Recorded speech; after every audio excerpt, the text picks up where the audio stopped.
So this is my second book, Boston's Oldest Buildings and Where to Find Them, coming up right after the idea for this book came as the last one was being published, and I was just kind of curious what the 100 oldest buildings were, and I posted a post about it on social media, and it took off, and I was like, well, there might be something here. So I decided to go through with this book, and several years later, a lot of research, a book deal that fell through because the publisher closed. But now I was really pleased to be working with Brandeis University Press on this book. I just wanted to give a shout out to them for all of the hard work that they did to make this book happen. Especially Sue Raymond, the president, and their team over there, and the editors, the beta readers, especially Jennifer, Jean, and Lori, who read versions of this book, including a longer version of the book, which I originally turned into the publisher. They had to get cut back a little bit to make it fit the length that we were going for. They made a gorgeous, gorgeous book. Any of you that actually have a copy of the book, and I beg you all to find a copy of the book because it goes to support a really good cause, which is not myself, but the Landmarks Commission of Boston. But the publisher really did a great job with the layout, and we have some just truly fantastic historic photograph resources in the city of Boston, and those really came through in this book as at the publication stage. So you get to really see some gorgeous photographs, drawings, paintings, maps from the various time periods that record these buildings and kind of what they mean. And I'm just really happy with the quality of the book. The goals that I had in this book were really fourfold. First and foremost, I wanted to celebrate these buildings and tell an interesting story. My thing as an archaeologist is I'm fundamentally a storyteller, and I love a good story. And so I really was focusing on what was an interesting story about each of these buildings, how they were built, and how they got to where we are today. I wanted to make sure that story was an inclusive history, so I really focused not just on the adult white men in these buildings, but also the women, the children, the minorities, the immigrants that passed through these buildings as well, to make sure that everybody that actually had a part in the history of these buildings was represented. Another thing I wanted to do is to educate about the preservation efforts that go into saving these buildings and many other buildings in the city of Boston, and the role that myself and my colleagues play in the Landmarks Commission. And to also prepare, because in many ways, what I try to make the point of in this book is that landmarking of a building is really the ultimate way to preserve these buildings, the way they look, and to keep them maintained in a historically accurate way. In order to get a landmark designation, we need to prove a significance level in the city of Boston above local. We have to say that this building is significant to the history of a region, the state, or the nation in order for it to qualify for being a landmark designated building. And I'll talk a little bit more about the difference between landmarks and National Register next. Also to fundraise. I am a City of Boston employee. I'm not allowed to moonlight. So while I can get paid to do things like write, I can't get paid to sell the book. So all of the proceeds of the sales of this book that would otherwise go to me as the author are legally being turned over to the City of Boston to go towards funding my parent organization, the Landmarks Commission, for our education outreach efforts. So ultimately, the money from the author proceeds goes back to the Landmarks Commission for preservation. So anytime you buy this book or give it as a gift, know that you're serving Boston preservation efforts by doing so. And I hope you recognize the roof line of this building. We'll maybe see it later. We'll definitely see this one later. So before, I don't want to get too in the weeds, but I want to really make it clear about the difference between the National Register and local landmarks, in this case, the Boston landmarks. The biggest difference being a National Register designation is a mostly honorific designation that says this building is significant or this place is significant at either the local, the state, or the national level.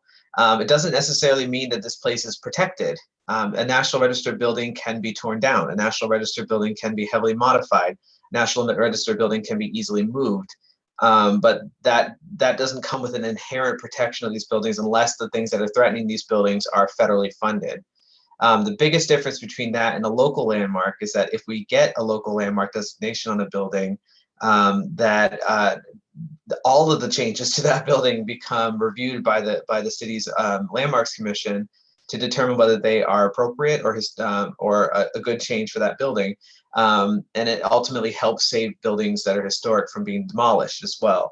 And I'll just kind of cut to the chase on this. Of the 50 oldest buildings, and that's what this book really focuses on, is the 50 oldest buildings still standing in Boston. Only 6 of them out of the whole list have landmark designation. So only 6 have that ultimate level of protection. The other 44 can, in theory, be torn down or heavily modified unless they have additional protections like a preservation restriction. The other challenge with the landmark status is National Register can be listed at the local level, but Landmark Commission must be above the local level. So we actually have a higher bar, much higher bar set for significance with the local landmark status. That said, we have a lot of landmarks. So this map shows a kind of zoomed in version of the city.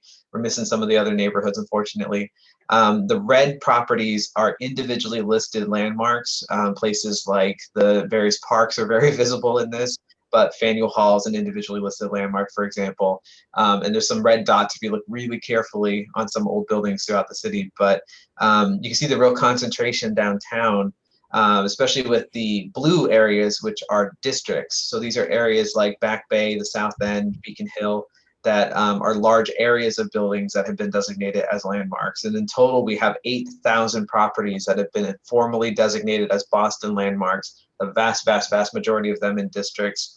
We only have 100 individually listed Boston landmarks. I think the exact number is like 91 or 92 in the city of Boston. So it's not that many ultimately, because we have thousands of buildings more than that. And there's many areas in the city that don't have a lot of landmarks that are very historically significant. If you look at the map, the North End, Charlestown, Dorchester, these are areas that don't have a lot of landmarks, but are in fact full of historic and old buildings. All that being said, the buildings in this book really represent a diverse area of the city. I was really shocked when I finished writing the book to look at the distribution of these buildings, because the other half of the book and where they are, that 10 neighborhoods in the city of Boston were represented, some pretty thoroughly. Allston and Brighton came in at 4 different buildings that are in the 50 oldest list, and we'll talk about it, I think at least one tonight. Places like Roslindale had one of the oldest buildings. Mattapan had 2. So if you go out to actually see these buildings in person, which I hope you do, bring the book, it'll help a lot, that you will see quite a bit of the city, and you will see quite a bit about how the city itself has changed over time and how buildings have been constructed to suit their environment, whether it be a row house in downtown or a farmhouse in Mattapan. But there's a really good diversity of neighborhoods represented. This book is actually unique. No one's ever done an actual list of the oldest buildings in Boston in published format. And no one ever has done that by looking at the entire city of Boston. It's often been looking just at the downtown or just the kind of fanciest buildings. So many of the buildings in this book, and as you'll see, are not the most attractive buildings in this, the 50 most attractive old buildings in the city, but just the 50 oldest. And what do they tell us? So we're going to jump right to the buildings. We're going to go through 6 different buildings that are featured in the house tonight. Hopefully this will inspire some questions, but if you have other questions about buildings that appear in the book or could appear in the book, I hope you can ask those later. So this is the #1 oldest building in Boston, the James Blake House. So the James Blake House is Boston's oldest building. It stands within Richardson Park near Edward Everett Square in the northern end of Dorchester. Its dark and boxy rectangular form, steep roof, and park surroundings stand out in contrast to the captive audience of 19th century 3-decker apartment buildings that surround it. You can see them in the background of this photo. Long before it arrived at this location, the Blake House sat on a 10-acre parcel of farmland a few hundred feet to the northwest. This original site today is a parking lot of an Eversource building just west of the South Bay Shopping Center, which is the big mall that you see in 93 when you're heading south after Boston. James Blake and his wife Elizabeth Clapp had the house made for them in 1661 on their relatively modest lot. At 32 by 20 feet, its nearly 1,500 square foot interior space across 4 rooms on 2 floors was quite large for its time. It's actually considered a mansion at the time. Similarly aged structures in Boston and the surrounding area were typically built with a large chimney and rooms on only one side of the chimney in the hopes of expanding the house in future on the opposite side of the chimney. There's a building in the book that actually started that way. So many times if you're looking at this image of the Blake House, earliest buildings in the New England would start basically with half of what you see and the door kind of on one side. And then as families got more prosperous, they would add the addition on the other side of the chimney, making the chimney be in the middle of the house instead of the end of the house. And that's where you get that symmetrical form. The Blake House appears to have been symmetrical from its beginning, with the central chimney between rooms on each floor, making it exceptionally large at its original date of construction. Also different from other buildings of this period was the style of construction. Architectural historians believe the Housewrights who built the Blake House were from the southwest corner of England. In that area, trees were far more prevalent, resulting in a distinct regional building style with liberal use of heavy timbers in the framing of the building and joint details. These details are found in the Blake House as well.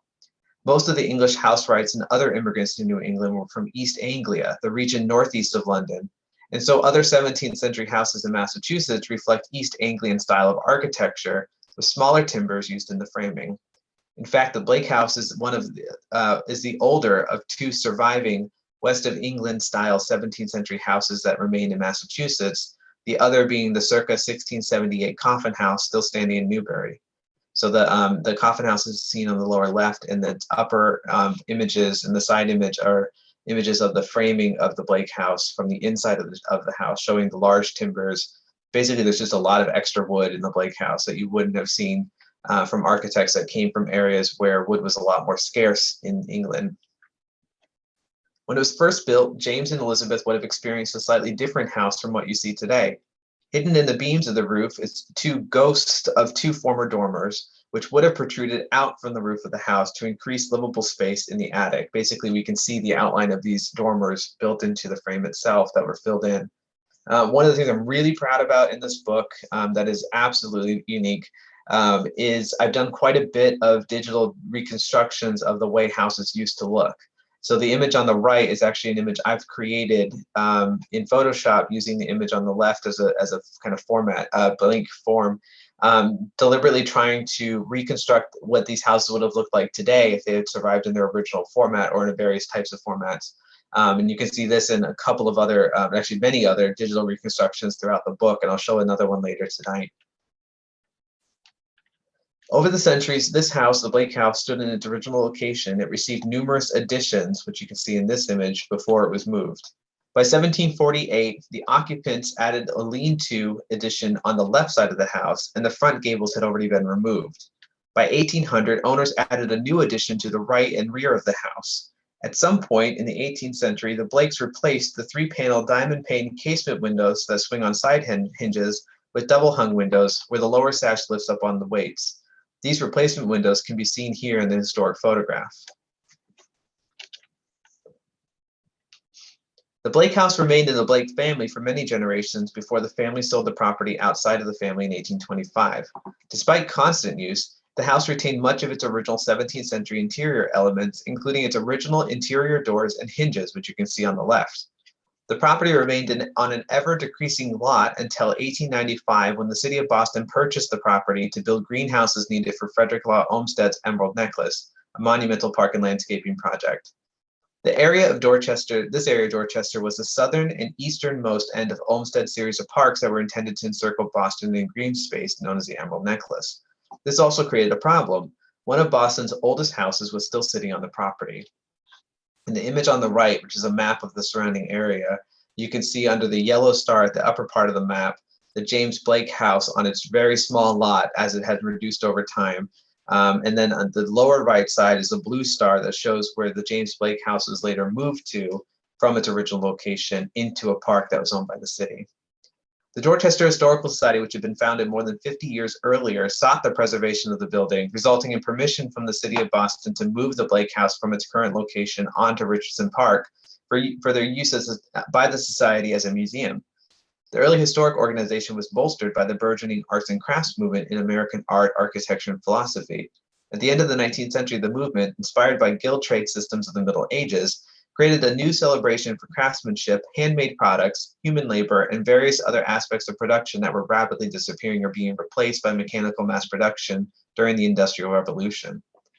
This movement may be co-credited with the saving of the Blake House, as its nearly medieval age and its craftsmanship, coupled with fairly large population of enthusiasts for historic buildings in Dorchester, resulted in the city setting aside a portion of the land within the existing Richardson Park for the house. Richardson Park itself was the location of Dorchester's 17th century town common, a small pond, and the former First Church of Dorchester at its eastern end. Excuse me. It made an appropriate 17th century landscape in which to place one of Boston's few remaining 17th century buildings.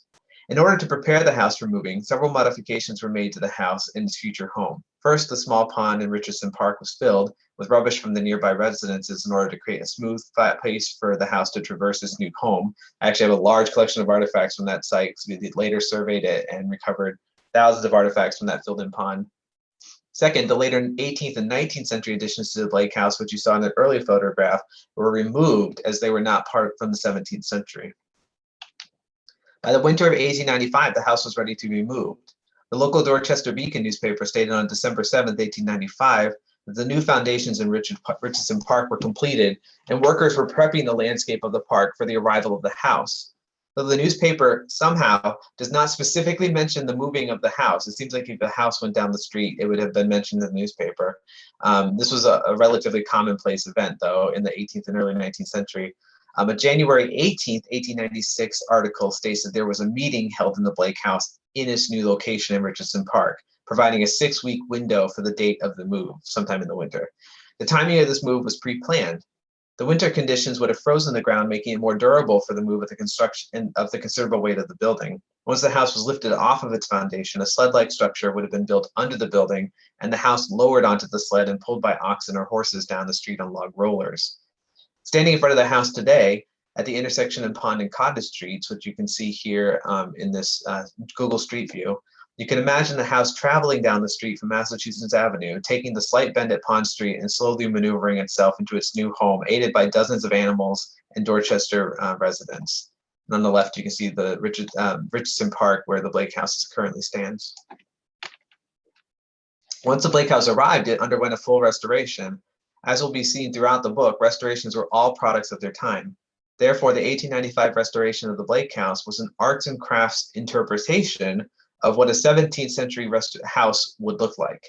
Some of these decisions included the removal of the double hung windows and shrinking them to case windows with side hinges. So you can see on the left the replacement double hung windows being replaced again back to the older style casement windows with the diamond pane glass. These current windows are likely smaller in size and number than the 3-panel windows that are now believed to have once been there when the house was first built. Though the window glass of the 17th century was typically diamond paned and held together with lead, the 1890s restorers chose to use multicolored Dutch glass in each window pane, which is not accurate to the pale olive green glass that would have been used in the 17th century. If you're inside of the house and look out the windows, it looks like it's in Technicolor because the pinks and greens and yellows and purples that they used in the window glass in the 1890s when they replaced it. Being one of the oldest house restorations of note in Boston, these efforts themselves have become part of the historic character of the house and are a notable and important part of the early history of historic preservation. So even though they're inaccurate, because it documents the evolution of historic preservation, these inaccurate restorations are actually now so significant that they should be kept in place because they mark that history of preservation at the building. In 2007, the Dorchester Historical Society received a Massachusetts Preservation Projects Fund grant from the Mass Historical Commission to conduct a new restoration of the house. The decision was made to not attempt again a restoration back to the 1661 appearance of the house, despite recent developments in the method and theory of historic preservation, but to restore the house to its 1895 appearance, because the restorations could be accurately guided by numerous photographs of the house from multiple angles after its move to the park. Though it was known already to be the oldest house in Boston, one of the first and most important studies made of the Blake House during the restoration was the dendrochronology dating of a beam inside of the house. Dendrochronology, or dendro, uses tree rings to date a house's age. The dendro results showed that the trees used in the house frame were felled in 1661, a little bit younger than the circa 1651 age of the house that had been repeated in numerous historic records. So none of these records provided precise reasons why the house was built in 1651 in the first place. Despite the new date, the Blake House managed to retain its crown as the oldest house in Boston. The restoration included removing of the incredibly heavy slate roof that had been added to the ancient roof beams, replacing the roof and the wood siding of the house with new cedar shingles that are closer to what would have originally been on the 17th century house, and repairing the windows. The rule of the 2007 restoration was, quote, whatever was in the photos from 1895 gets put back. which can be notably seen with a small rectangular trim board between the two front facade windows right at the center of the house along the roof line, which I've highlighted here in these images. Some of the reference photos used for the restoration, including one on the right, showed that a rather incongruous piece of wood in the trim of the roof line was present in the photos, but nobody to this day knows what the function or the purpose of this piece of wood was. Even though it was no longer there in 2007, since it was in the photo, back up it went. Since its move in 1895, the first time a house was moved in New England for historic preservation, the Blake House has been the oldest of 3 houses proudly owned by the Dorchester Historical Society, including another house that's in the book. In the 1970s, it was listed in the National Register and became one of the first individually landmark designated properties in Boston in recognition of its national significance as a rare surviving 17th century home and due to the rarity of its architectural construction techniques. Today, it is occupied year-round by a living caretaker who gets tours of the house once a month. As it approaches its 4th century in existence, we hope that it forever remains a testament to Boston and Dorchester's past, its historic architecture, and the efforts of many individuals that go into preserving its past. So this is the oldest house in the building. The oldest house in the book. The youngest house in the book is 1794, and I think we're going to end with the youngest building in the book, but all 50 buildings kind of span that time period. So we're going to jump forward to the 5th oldest house and head downtown. We're going to do kind of a sampling of the book tonight to the 5th oldest house in Boston, the Pierce Hitchborn House. So this house does not share all of the attention given to its neighbor to the north, the Paul Revere House, which you can just see at the edge of the photograph on the right. John Jeffs, a mariner and an enslaver of an unnamed black boy, owned a house at this location at the future Pierce Hitchborn House. The original house from John Jeffs burned down in the 1676 North Fire that also burned down the parsonage that was there before Paul Revere's house. John Jeffs' daughter, Mary Pierce, petitioned the town of Boston for permission to build a wooden home on the property in 1701 to replace her father's house. In December of 1710, her son Moses purchased the property from his mother, which at the time contained stores occupied by his window glazing business. He made windows essentially. Moses appears to have demolished the house that he purchased from his mother and had a new brick building built there around 1711, possibly in response to the increased risk of fire in the crowded house in the crowded neighborhood full of wooden buildings. The house has Georgian styling typical of the early 1700s, including a subtle brick arch over each window, a prominent belt course of bricks protruding from the facade between each floor. It's a place where the floor beams actually attach to the frame of the house, and the bricks are sticking out a little bit to allow room for the floor joist. Creates this really distinct line in between each window, each floor, and it's one of the calling cards of 18th century buildings. The 3-story house had slightly lower ceilings on the 3rd floor. Judging by its scale, the upper floor may have contained servant quarters, though no enslaved people or servants are listed in any of the Pierce probate records. Moses Pierce chose to place his front door on the side of the house instead of on the street, so it's essentially a sideways house. The pre-1710 building that this house replaced was described as facing Clark Square in the deeds, indicating that previous buildings on the site were in fact oriented to the road. Because Pierce was a glazer, someone who builds and installs windows, he appears to have chosen a much wider and symmetrical front facade for his home design that he could feature his large windows. Essentially, Pierce designed an advertisement or a billboard for his business. So rather than having a narrow front entrance to his house, or narrow front facade to his house, by turning the house sideways, he was able to make a much larger front facade, even if it was slightly harder to see from the road. But in doing so, he gave himself plenty of room to put gigantic windows on his house and really show off his craftsmanship and his window making. Pierce sold the house in 1747, and it was eventually purchased by Nathaniel Hitchborn. Hitchborn was a boat builder, and his cousin and neighbor, Paul Revere. His cousin was his neighbor, Paul Revere. The Pierce Hitchborn house would remain in the Hitchborn family until it was sold in 1864. During the immigrant population boom in the North End in the 19th century, the house was converted into apartments with a shop on the 1st floor. At some point between 1843 and 1852, the owners added a 2-story wood structure that filled the gap between the front of the house and the neighboring property. And you can see that on the left in that kind of white sided building that says Sunspot. The addition included a tunnel or passageway that allowed access to the front door of the Pierce Hitchborn house from the street. And you can see that behind the dog in the street on the sidewalk. There's a tunnel that actually goes through the new building so that somebody can get to the front door of the Pierce house. They also installed a new entrance on Clark Square. The 1900 U.S. Census for the Pierce Hitchborn House records members of the Italian-born Ferrulo, Giordana, and Del Rucco families all living in the house at the same time. In 1941, the architect Charles Richmond purchased the Pierce Hitchborn House, and restoration efforts headed by another architect, Charles R. Strickland, began in 1949. This work removed the wooden addition along North Square and restored the interior and exterior of the building to a Georgian appearance in its present state. The Paul Revere Memorial Association took over the property in 1970 and uses the house as an office space and offering occasional guided tours. All right, so we're going to move down the street just a little bit to another building on Hanover Street, one street over from North Square. So during my, and this is one of the buildings that I have a lot of original primary document research that's included in the book, and this is one of kind of these ones that I'm quite certain nobody has actually been able to document the data that I'm putting in the book. So this is brand new research. So during my initial research for this book, the Grant House was listed in state records as being built around 1814 based on a historic map from that year. There was a comment on the building form that said that it might be earlier and possibly from the 18th century. I first noticed this building as a partial belt course on Tileston Street, which is the side view that you can see on the right image. I actually saw it while I was walking from the Old North Church to the Paul Revere House to take photos for the book.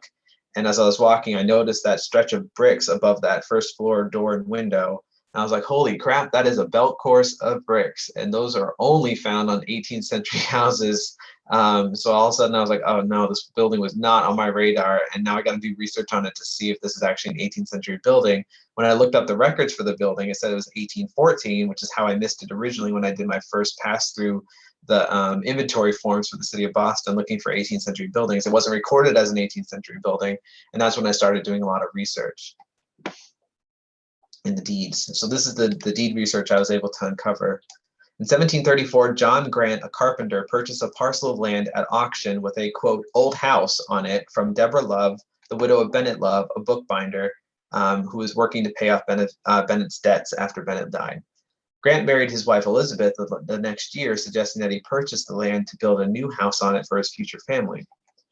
The reference to an existing house on the property as, quote, old in 1734 strongly suggests that there was a 17th century house on the site when Grant bought it, and that the current building you see here probably replaced that house soon after Grant purchased the lot, hence the estimated construction date of 1734. The house appears to have stayed in the Grant family for most of the 18th century. In 1776, John willed his home to his three daughters to be divided amongst them. As a result, the north and the south halves of the home were divided amongst Grant's three daughters and Grant's son, John, who inherited his father's carpentry business. At the end of the 18th century, William Ward, a mariner, purchased one half of the house, and later his family added the second half of the house to their ownership in the early 1800s. Though the house would remain divided internally, the Wards continued to own it into the 20th century, a remarkably long ownership for any building in the North End. Around the beginning of the 20th century, atlases showed the addition of wooden storefronts on the front facade of the brick building, which you can see on the left photo, which the building itself sits a bit back from Hanover Street from the sidewalk than any other building on Hanover Street. And it's likely because this is by far the oldest building on Hanover Street, and it was not quite the commercial and restaurant hub that it is today. Throughout the 20th century, the property remained a combination of storefronts along Hanover Street and living spaces in the older brick sections.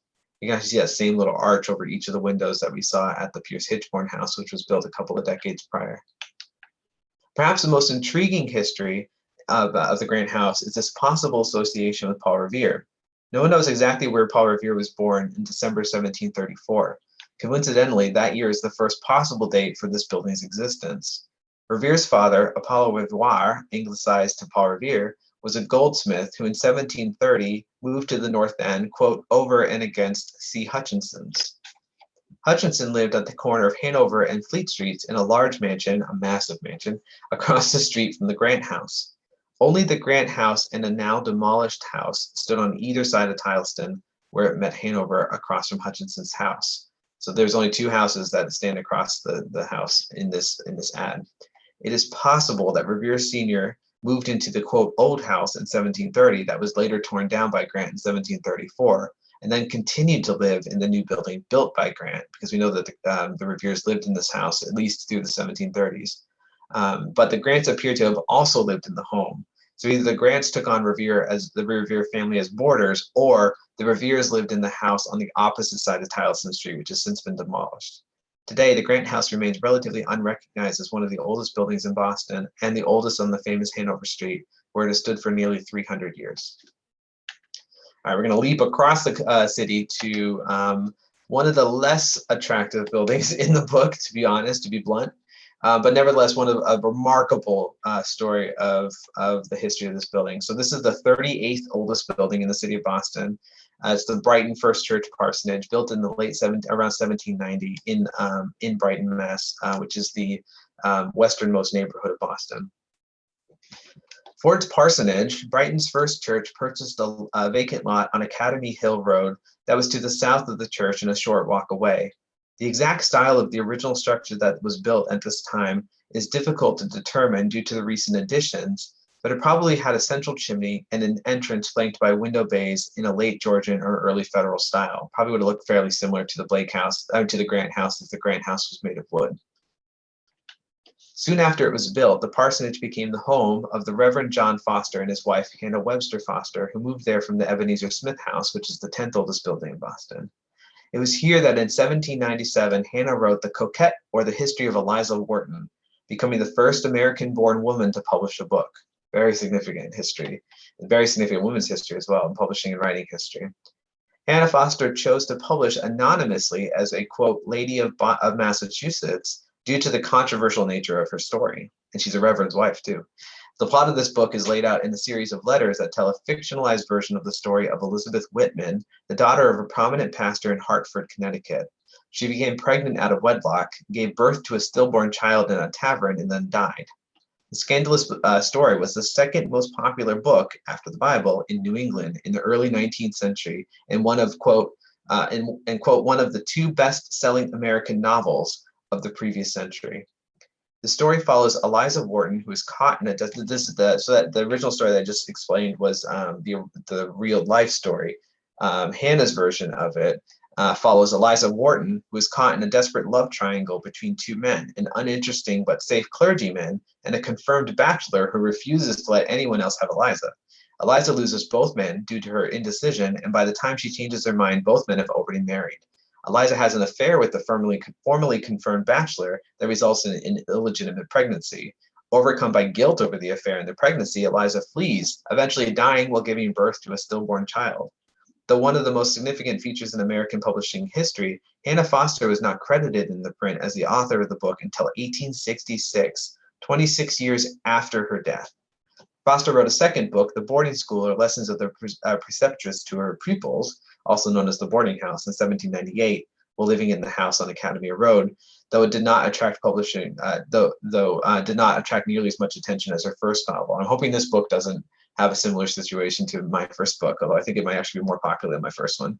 After publishing her books, Foster continued writing for the local newspaper and taught writing while raising her family. She remained active in the community and is credited with founding the first women's club in Massachusetts in the early 1800s. After her husband's death, Foster went on to live with her daughter in Montreal, where she died in 1840. The Brighton parsonage underwent extreme modifications in the 19th and 20th centuries.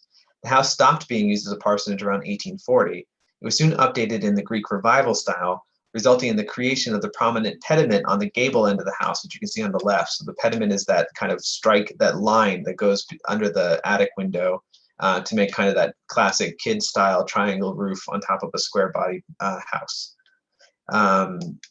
Where was I? Oh, there was a large addition added to the rear and the front of the building. These include large storefronts on the front of the house that completely cover up the original front facade. Today, these are two-story brick commercial spaces. The only visible portion of the house structure, the original structures, can be seen from a nearby parking lot in the image that you can see here. Even here, the end of the house has a new entrance added to the facade, as well as the Greek Revival pediment.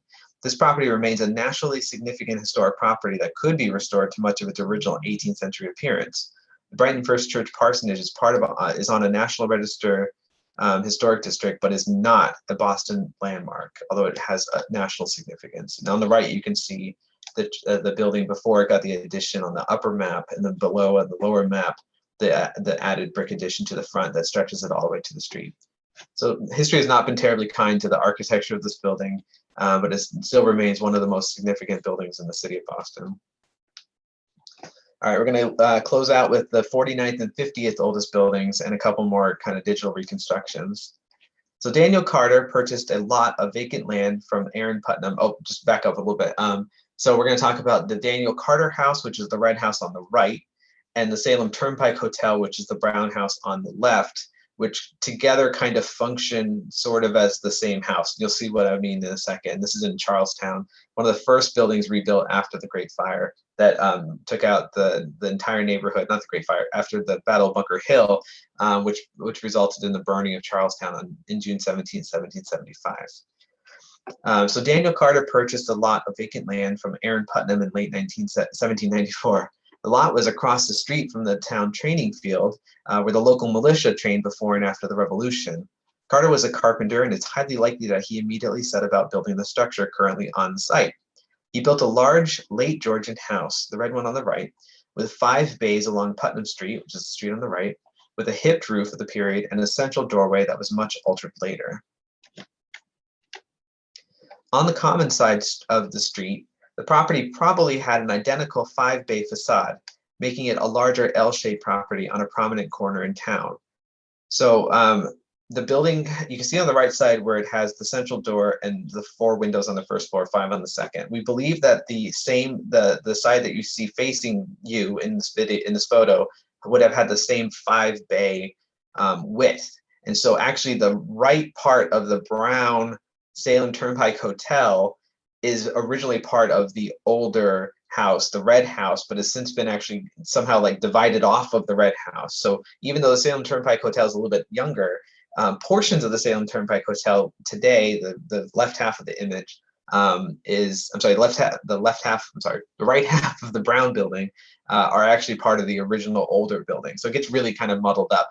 Anyway, what I wanted to do is to show you what this looks like, which is to do the digital reconstructions, which should make it look a little bit clearer.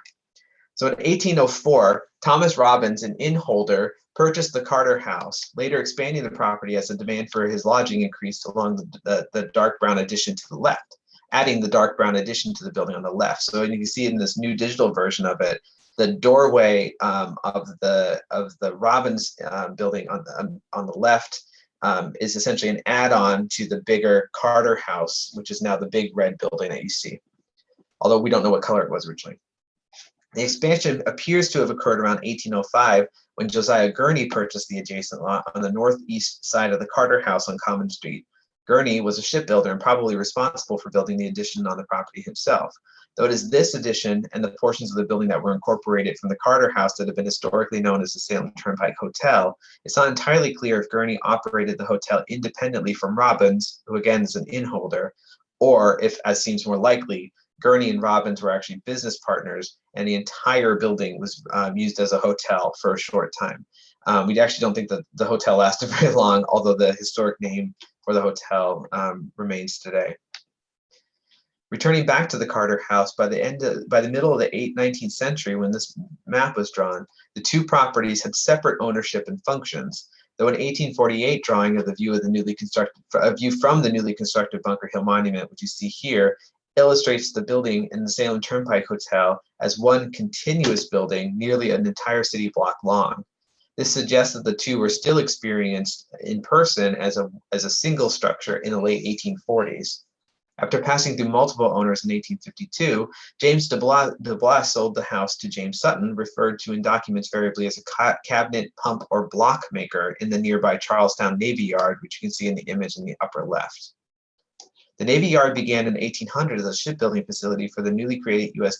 Navy, and by the mid-19th century, it had become a massive operation, attracting well-paid builders and specialists who lived in the nearby homes a short walk away.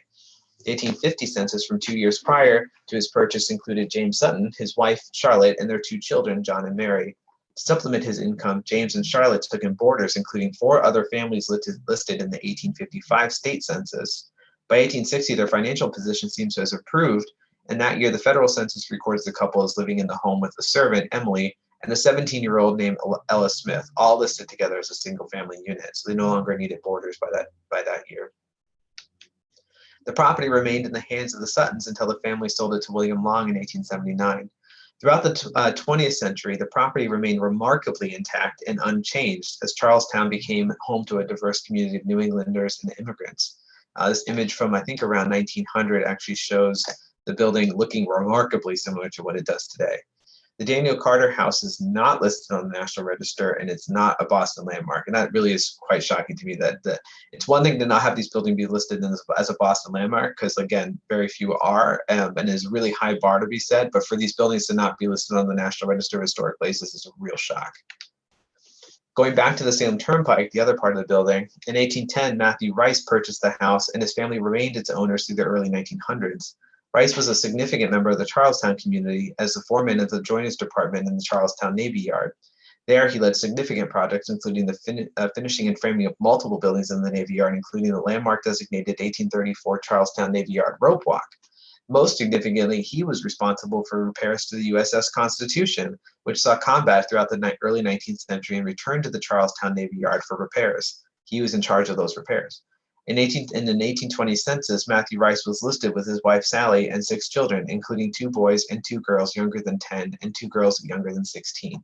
The Rice family would remain owners and occupiers of the property throughout the early 20th century and would have been living in the house when this photo was taken. The family was. Like the adjoining Carter House, the same Salem Turnpike Hotel survived the 19th and 20th centuries in remarkably good condition without any significant changes. Though this rare building from the 18th century is not a Boston landmark or listed in the National Register, it is a significant historic place in Massachusetts, both because it served as a hotel to travelers and because of its association with Matthew Rice, who prepared the USS Constitution. So we're going to wrap up and get your questions ready to go with a quote that was spoken at Old South, which is a photo here during. So Old South in the 1860s or 1870s was spared from burning down during the Great Fire of 1872 by the community rallying to actually protect the building. Just a couple years later, in 1876, the building had been sold for demolition, and once again, the community had to rally to try to protect the building. So this is a quote from a rally that was done inside of the building to raise money for the protection of the building, which ultimately resulted in it being saved. And it's the quote's by William H. Murray. Here's what he said: "What is it that makes Boston? Do your warehouses make Boston? Do your stores make Boston? Do your miles of wharfage make Boston? Do the white sails of your many ships make Boston? Are these the things that make Boston and are chiefly valuable to it? No. These warehouses, these ships, these mansions, these things of iron and wood and stone are only the body of Boston. They are only the iron nerves along which her interior, unseen vital self communicates her will, only the flesh in which she is living. But Boston is that unseen something, that immortal, sublime, invisible spirit that is not in this building or that building, but which buildings suggest and advertise to the public. And here in this building, there is value beyond any material valuation, because here Boston has her unseen, invisible, loftiest self, suggested and expressed to the public. Take away these expressions of the soul, of the life of Boston, and what, I ask, have you left beyond any other city on the continent?" So I wanted to thank you all for being here tonight. I really strongly recommend that you all go out and get a copy of this book. Obviously, I'm a little bit biased because we're trying to sell the book. I'll post a link to the Brandeis University Press website. You can pick it up at local bookstores. It's in stock right now. You can buy it from independent bookstores online through bookshops.org. Obviously, it's on Amazon because everything's on Amazon. And you can order directly from the publisher as well. Just as one last parting thought, of the 50 oldest buildings in Boston, 6 are designated landmarks. Well, if anybody has any questions, you may either unmute yourself and just ask, or if you prefer, you can type them into the chat box. But if you have questions, let's hear them.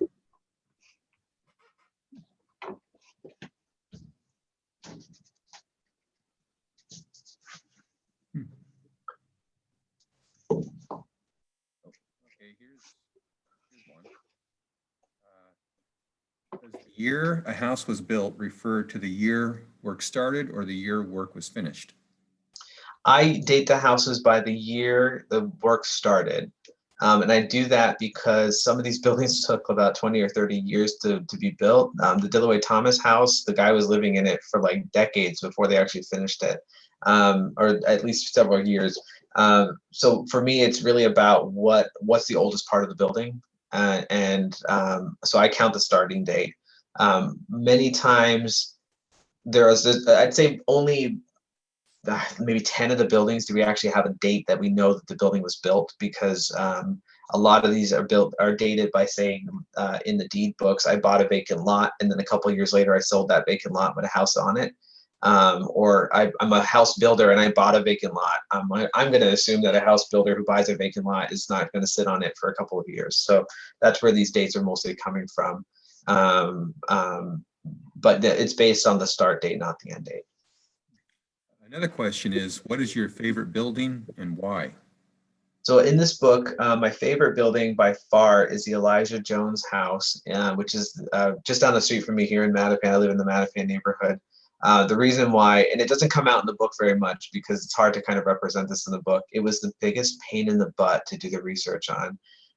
So I base a lot of my research on inventory forms in the website called MACRIS, which is the Massachusetts Architectural Resource, and I can't remember what it stands for. Anyway, the form basically said, we think this building's old. That's all it really said. And I had to do the research from scratch. And the reason why it's my favorite is because it took me several days of research just to figure out all the parts of this building. So by the time I figured out who built it, I was just so proud of myself for having gotten that far. And the real thing that it came down to was that at one point in the early 1800s, I can prove that the Massachusetts General Hospital owned it. And it's this tiny little one-story house in Mattapan. And I couldn't for the life of me figure out why Massachusetts owned it. And I could tell because I couldn't find any records of Massachusetts, the Mass General Hospital buying it. It was actually willed to the hospital in someone's probate records. So somebody died and gave the building to the hospital, who immediately sold it because they didn't need this little house in Mattapan. Knowing that it was given in a will doesn't tell me whose will, and you can't just browse the wills casually looking for every mention of random houses in Mattapan. So what I ended up having to do was do all the research on all of the surrounding properties around this house and figure out who owned those houses and go back to the 18th century so that I could then see in those deeds, when people are buying the houses in, say, the 1790s, the deeds mention who the neighbors are. And so through those, I was able to find out that a guy named John McLean owned the property in the 1700s. And when he died, he actually passed the property on to the Mass General Hospital, in addition to tens of thousands of dollars at the same time. And ultimately, the McLean Mental Health Institute is named after John McLean, and this house in Mattapan was part of the funds that helped fund that. So it's just like this crazy story of this Irish immigrant that became a multimillionaire and gave his money and his house to the hospital, and this little piece of Mattapan is part of that story. So I don't know, I just really liked it, and it was a challenging house that I felt great satisfaction in being able to figure out when it was built, and I got it all the way back to the 1770s, I think. Yeah. Well, we have a few more questions here in the queue. One of them is, are there any current threats to the 50 buildings that you know of? Yes. So there's 2 in Lower Mills, which is located on the other side of where I'm at. I can't remember which numbers they are exactly, but one's the George Haynes house, which is building number 37. I'll hold it up right here. It looks like this. That triangular roof is actually kind of a hat on top of it from the 1840s. It wouldn't have had that roof originally. As of the publication of this book today, really, the building is planned to be demolished in order to put up condos. We haven't seen finalized versions of those plans yet, but we're anticipating that in some time in the not too distant future, the developer who currently owns it is going to start that process, not of demolishing, but of getting approvals for that new condo development. At that point, I hopefully have done enough legwork in this book for community members to try to do whatever if they want to, and it's really up to the community as to whether or not these buildings get saved, I did what I can to see what is the significance of these buildings, and hopefully there's enough information here that if it is landmark eligible, that could potentially save these buildings, including that building. There's a lot of buildings in here that were saved from demolition as well. So, but that's probably the most at-risk building at this moment. Yeah. Okay, another question here. What kinds of things did you retrieve from the pond at the site the lake house is relocated to? I could barely hear that, but I heard that which things were retrieved from the pond at the Blake House. Is that correct? Yes. Okay. So the most impressive. So it was built in 1895 for the moving of the Blake House. The preservation was incredible because the pond was wet, so everything that went into it basically stayed intact. So we were finding things like peanut shells, burnt matches, newspaper. And the most impressive thing that my wife Jen actually did her entire master's thesis on were many, many medicine bottles that were being thrown into the pond from the community around. Is we were able to get a really good snapshot on the health of the folks that were actually living in the area and responding to the burgeoning marketing and advertisement markets. But the reason why we had so much good luck with that is because the actual labels on these bottles survived. So we had a remarkable insight into all the different maladies of the people that were living in these houses, but also where they were buying all their medicine because the addresses were on the bottles themselves. And basically, they were not very healthy people. So they were working on stomach ailments, and a lot of stuff was for vigor. We had a lot of women's artifacts, and at this point, we believe that in the 1890s, many of the women and men living in the surrounding neighborhood were all working, and many of the children probably were as well. So a lot of these things were really to kind of give the folks that were living and working in this neighborhood energy so that they can complete their work, and also take the train cars out from downtown Boston where many of them worked. And 1890s is not a great time for health in general, so many of these people were probably quite sick at the same time. I shudder to think about future generations sifting through my garbage and what that might say about me. Yeah. So another question here. In Watertown, there is the Brown House built between 1694 and 1701. Is that in the book? No, so every building in this book was built and still is in the city of Boston. So anything in Watertown, Dedham, Winthrop are not in the book. I do have an honorable mention section in the book. In one of the books, one of the buildings that I highlighted in there is a Winthrop house in the town of Winthrop, because at the time that house was built, the town of Winthrop was in the city of Boston. Later, it got annexed as its own town. So if we had never annexed Winthrop, then we would have still had this house as one of the oldest buildings in Boston. So it had one of my rules in the book, and I have a whole list of rules at the beginning, is that it must be currently within the city boundaries of Boston. Are there any honorable mentions for Brookline in the book?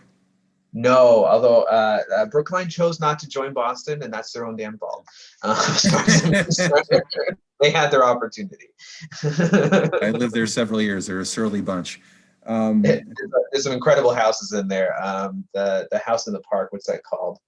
The yellow house in the park. It's got a great name. I can't remember it. Anyway, great old house. I used to know the caretakers there.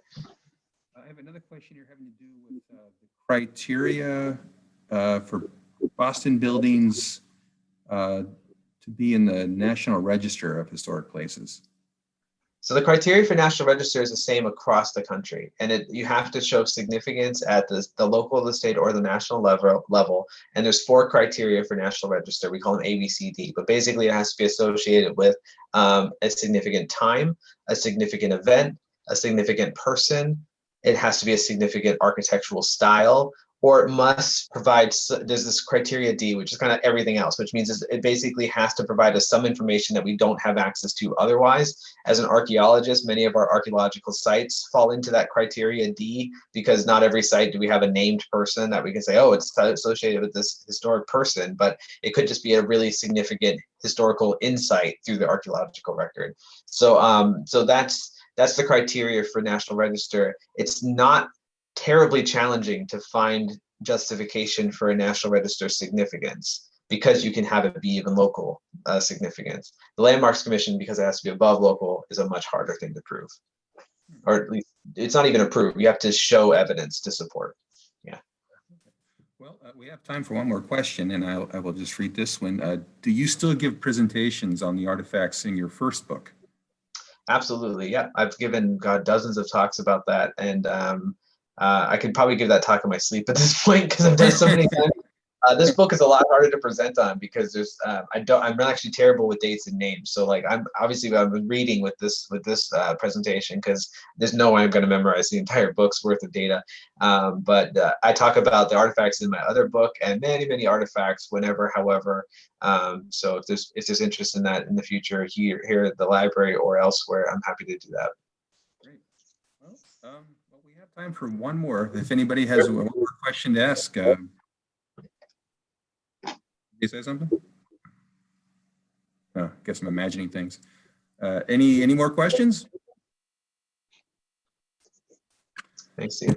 Well, thank you all. Well, first of all, Joe, thank you for coming back to speak. It's always interesting. I'm always impressed by such a young guy knowing much about history. It's very impressive. But thank you for coming. Thank you all for coming out tonight.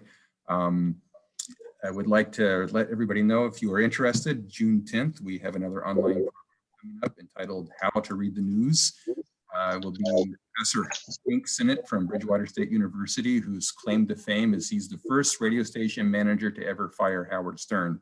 You'll be here on June 10th, and you can register on the library's website. But thank you all for coming, and we hope to see you back here again. And Joe, we definitely hope to have you back here again in the future. Sure, we'll do book 3, whatever that ends up being. Okay, thank you. Thank Thanks, you. everybody. Thank you very Thanks. much. Good night. Right.